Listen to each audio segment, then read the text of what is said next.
یہ کہانی کریم گنج کی ہے، جہاں شاکر اور ذاکر نام کے دو جڑواں بھائی رہتے تھے۔ ابھی کچھ دن پہلے ہی ان کی امی کا انتقال ہو گیا۔ مرنے سے پہلے امی نے اپنے دونوں بیٹوں کو ایک جادوئی شال دیتے ہوئے کہا کہ اس شال کو اوڑھ کر تم اپنی ضرورت کا جتنا پیسہ مانگو گے تمہیں مل جائے گا۔ دونوں بھائیوں میں جھگڑا نہ ہو اس لیے شال کے 2 ٹکڑے کر کے آپس میں بانٹ لینا اور اپنی خواہش پوری کرتے رہنا۔ امی کے انتقال کے بعد دونوں ایسا ہی کرتے ہیں۔ امی کا جادوئی شال قصبے میں بحث کا موضوع بن جاتا ہے۔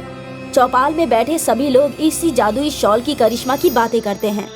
والدہ کی دعاؤں کے اثر سے دونوں کی قسمت کھل گئی ہے۔ دعاؤں کا اثر نہیں، جادوئی شال کا کمال ہے۔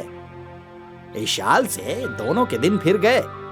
چھوٹے بھائی ذاکر نے تو اپنا حلیہ ہی بدل لیا، جھوپڑی محل بن گئی ہے۔ اس کی بیوی قیمتی لباس اور قیمتی زیوروں سے سج گئی ہے، لیکن شاکر نے ایسا کچھ نہیں کیا۔ وہ پہلے کی طرح ابھی بھی سادگی سے زندگی بسر کر رہا ہے۔ شاکر نے اپنے لیے کچھ نہیں کیا، لیکن گاؤں والوں کے لیے بہت کچھ کیا ہے۔ جادوئی شال کے پیسے وہ لوگوں کی امداد میں خرچ کر رہا ہے، لیکن ذاکر تو خود غرض ہو گیا ہے۔ وہ صرف اپنے عیش و آرام کے متعلق سوچتا ہے۔ بیگم، آج ہم ایک نئی کار خریدنے چلیں گے۔ شکریہ ذاکر، آپ نے ہمارے سبھی شوق پورے کر دیے۔ شکریہ مجھے نہیں، امی کو کہو، جن کی جادوئی شال سے ہمیں لاکھوں روپے روز مل رہے ہیں۔ اور ہم زندگی کے مزے لے رہے ہیں۔ لیکن شاکر بھائی جان کو کیا ہوا؟ انہوں نے جادوئی شال کا کوئی فائدہ کیوں نہیں اٹھایا؟ تم ان کی بات ہی مت کرو۔ جادوئی شال کا آدھا ٹکڑا ان کے پاس بھی ہے۔ وہ بھی لاکھوں روپے نکال رہے ہیں، لیکن گاؤں والوں کی امداد میں برباد کر رہے ہیں۔ ان کے اس پاگل پن سے تمہاری امی بھی دکھی ہوئی ہوں گی۔ کاش وہ آدھے شال کا ٹکڑا بھی مجھے مل جاتا تو میں اس سے اتنے پیسے کما لیتا کہ نگر سیٹھ بن جاتا۔ چلیے، ہمیں کار خریدنی ہے اور گاؤں والوں کو نئی کار دکھا کر چلانا بھی ہے۔ ذاکر شو روم سے نئی کار خرید کر بیوی کے ساتھ شہر سے دور سیر کرنے نکل جاتا ہے۔ شاکر اپنی عادت کے مطابق قصبے کے غریبوں کی مدد کر کے سب کی دعائیں لیتا ہے۔ ذاکر 1 ہفتے بعد موج مستی کر کے اپنے گھر واپس آتا ہے تو گھر کی حالت دیکھ کر حیران ہو جاتا ہے، کیونکہ گھر کا سارا سامان تتر بتر پڑا ہے۔ گھر کے زیور اور لاکھوں روپے غائب ہے۔ ذاکر کو سمجھنے میں دیر نہیں لگتی کہ اس کے گھر میں چوری ہوئی ہے۔ سب کچھ لوٹ جانے کے بعد بیوی مایوس اور غم زدہ ہوتی ہے۔ ذاکر کوتوالی جا کر چوری کی رپٹ لکھواتا ہے۔ چوری کی خبر گاؤں میں پھیل کر شاکر تک پہنچتی ہے۔ پولیس چور کو پکڑنے میں ناکامیاب رہتی ہے۔ ذاکر اپنی غم زدہ بیوی کو سمجھاتا ہے کہ اس کے پاس جادوئی شال ہے، اس لیے وہ پھر سے سب کچھ خرید لے گا۔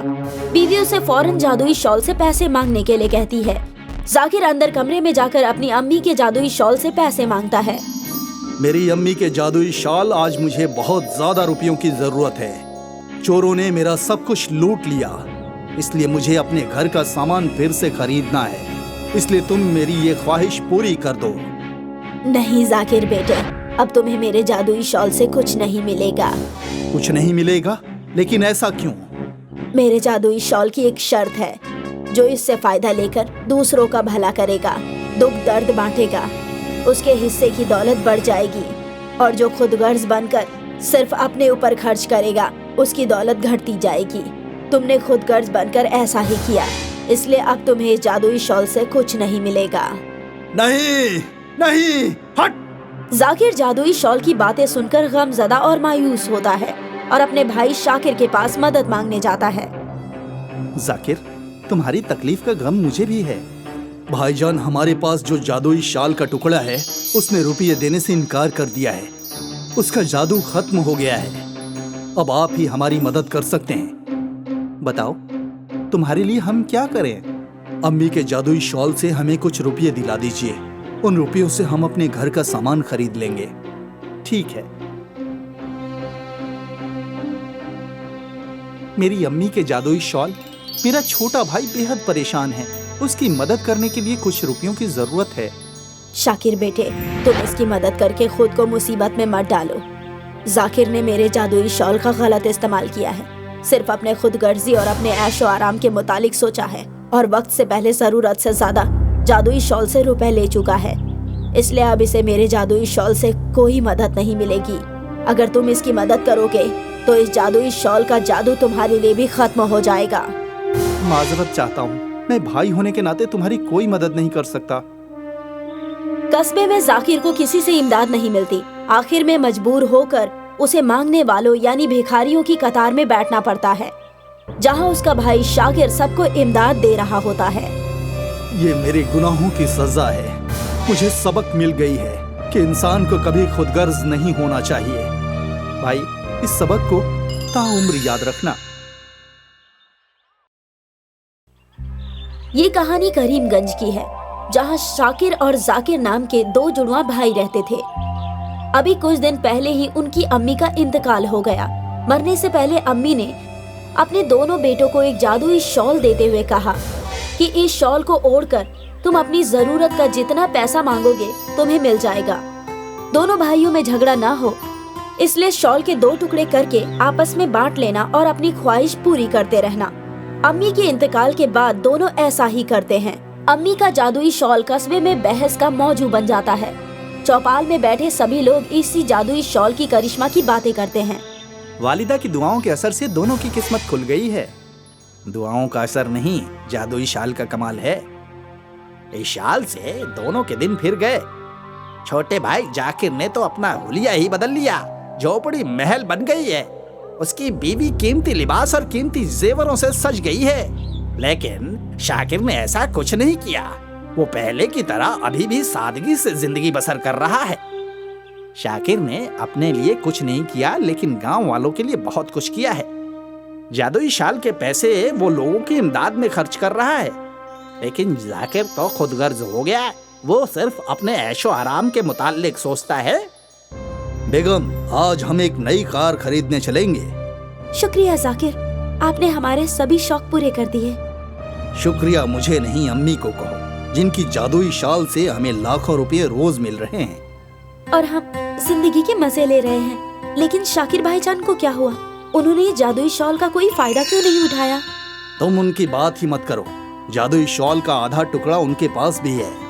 वो भी लाखों रुपए निकाल रहे हैं, लेकिन गांव वालों की इमदाद में बर्बाद कर रहे हैं। उनके इस पागलपन से तुम्हारी अम्मी भी दुखी हुई होंगी। काश वो आधे शॉल का टुकड़ा भी मुझे मिल जाता तो मैं उससे इतने पैसे कमा लेता कि नगर सेठ बन जाता। चलिए, हमें कार खरीदनी है और गांव वालों को नई कार दिखाकर जलाना भी है। जाकिर शोरूम से नई कार खरीदकर बीवी के साथ शहर से दूर सैर करने निकल जाता है। शाकिर अपनी आदत के मुताबिक कस्बे के गरीबों की मदद करके सबकी दुआएं लेता है। जाकिर एक हफ्ते बाद मौज मस्ती करके अपने घर वापस आता है तो घर की हालत देखकर हैरान हो जाता है, क्योंकि घर का सारा सामान तितर बितर पड़ा है। घर के जेवर और लाखों रुपए गायब है। जाकिर को समझने में देर नहीं लगती कि उसके घर में चोरी हुई है। सब कुछ लुट जाने के बाद बीवी मायूस और गमज़दा होती है। जाकिर कोतवाली जाकर चोरी की रपट लिखवाता है। चोरी की खबर गांव में फैलकर शाकिर तक पहुंचती है। पुलिस चोर को पकड़ने में नाकामयाब रहती है। जाकिर अपनी गमज़दा बीवी को समझाता है कि उसके पास जादुई शॉल है, इसलिए वो फिर से सब कुछ खरीद लेगा। बीवी उसे फौरन जादुई शॉल से पैसे मांगने के लिए कहती है। जाकिर अंदर कमरे में जाकर अपनी अम्मी के जादुई शॉल से पैसे मांगता है। मेरी अम्मी के जादुई शॉल, आज मुझे बहुत ज्यादा रुपयों की जरूरत है। चोरों ने मेरा सब कुछ लूट लिया, इसलिए मुझे अपने घर का सामान फिर से खरीदना है। इसलिए तुम मेरी ये ख्वाहिश पूरी कर दो। नहीं जाकिर बेटे, अब तुम्हें मेरे जादुई शॉल से कुछ नहीं मिलेगा। कुछ नहीं मिलेगा? लेकिन ऐसा क्यों? मेरे जादुई शॉल की एक शर्त है, जो इससे फायदा लेकर दूसरों का भला करेगा, दुख दर्द बांटेगा, उसके हिस्से की दौलत बढ़ जाएगी।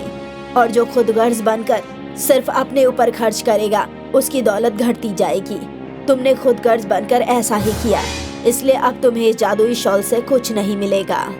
नहीं नहीं, हट! जाकिर जादुई शॉल की बातें सुनकर गमज़दा और मायूस होता है और अपने भाई शाकिर के पास मदद मांगने जाता है। जाकिर, तुम्हारी तकलीफ का गम मुझे भी है। भाईजान, हमारे पास जो जादुई शाल का टुकड़ा है, उसने रुपये देने से इनकार कर दिया है। उसका जादू खत्म हो गया है। अब आप ही हमारी मदद कर सकते हैं। बताओ, तुम्हारे लिए हम क्या करें? अम्मी के जादुई शॉल से हमें कुछ रुपये दिला दीजिए। उन रुपयों से हम अपने घर का सामान खरीद लेंगे। ठीक है। मेरी अम्मी के जादुई शॉल। मेरा छोटा भाई बेहद परेशान है, उसकी मदद करने के लिए कुछ रुपयों की जरूरत है। शाकिर बेटे, तुम इसकी मदद करके खुद को मुसीबत में मत डालो।